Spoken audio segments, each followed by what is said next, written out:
Okay, just to start off, I know this is, what I'm going to do is really going to be ultimately introducing the Greenway Hub and our learnings from that in terms of BIM.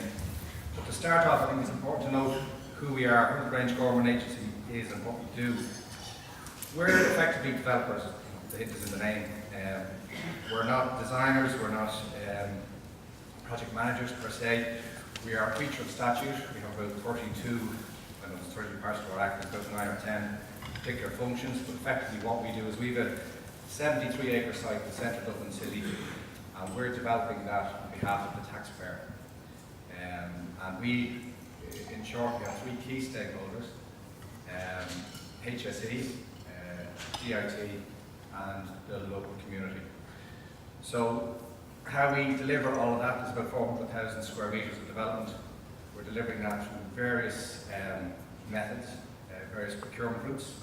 We have, I think, about 10 or 12 different funding streams in total, be it from the Exchequer, from private sector, PPP credits, or through property.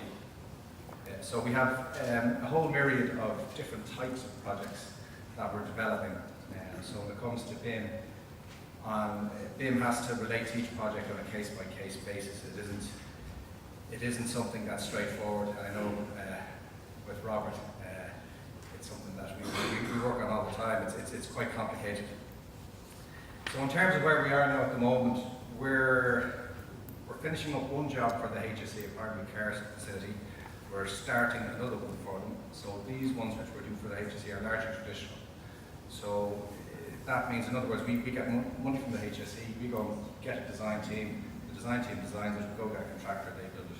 It's relatively straightforward. We use the GCCC contracts, works designed by the contractor or by the employer, largely by the employer, by the HSE. For DIT, we have done some traditional stuff. The Greenway Hub was traditional in terms it was works designed by the contractor. OKD were the architects, and BAM and BDP were the design build team. Our key project though for DIT is a PPP series of quads, the Central and East quads, which are well known in the industry now at this stage. We are now working towards having them on site for September 2019. Now those two quads help drive a huge amount of other development on site.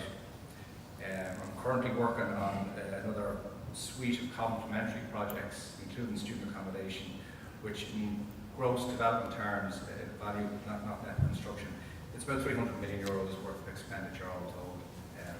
So when you add the two of those pieces together for DIT, there's almost €500 million worth of projects to be delivered between now and 2019, 2020 and 2021. There's also some other work that will follow from that, not directly related, but works that will be coming through private funding. We're looking at a mixed-use development that would, all told, eventually be about 60,000 square metres and around 200 million euros worth of development. That is going to nestle between the Broadstone, Lewis Cross City stop and ourselves. So that's something that's always been in the pipeline, but it's something that I think will become more real once the quads get up and going on site. And especially given the current economic environment and with Brexit, you never know, this could become a very real project. Another one we have as well is the follow-on phase for student accommodation. So we are about to go to market for the first phase of that, and the second phase, we imagine, will follow pretty much immediately thereafter. All told, the student accommodation is about 2,000 bed spaces in around 200 million euros worth of development, again, gross numbers. To finish out the project, there will be another PPP, which will replace Bolton Street. That will finish out all the core DIT facilities, and there will be some other follow-on miscellaneous HSE jobs, which I imagine will come in the following years. So we're looking at up to about 2025, 2030, we'll have the whole thing built out. It has taken a little bit of time to get to where we are now. We've only about 5% of the floor built, and I've been working on it since 2007. So obviously we've had the economic crash in the meantime, but there's been an awful lot of change since. I think the key thing, one of the key changes has been BIM. BIM has been something that's been bubbling in the background for a very, very long time. And this particular job, the Greenway Hub, kind of, Pat will get into an awful lot more detail, as will Robert on it, and Michael, but from our point of view, we kind of eventually stumbled into it. Because again, at the same point that Dave was making earlier, that we didn't think the industry was ready to implement BIM at the time, and to be perfectly honest, we hadn't really got a clue what it was. So it was something that we stumbled into, in essence, but it's something that I think that was key to delivering a project that has been hugely successful for us from our point of view. I mean, objectively, I don't really care about BIM. What I care about is the outputs. The Greenway Hub was delivered ahead of time. It's a very good quality product. It was delivered for the contract sum. I think there was one change. I think there was a fire hydrant had to be moved at the very last minute, thanks to DCC. So, not that I'm blaming anyone. But it was a brilliant project. Compared to other projects that we've run, it has run extremely smoothly.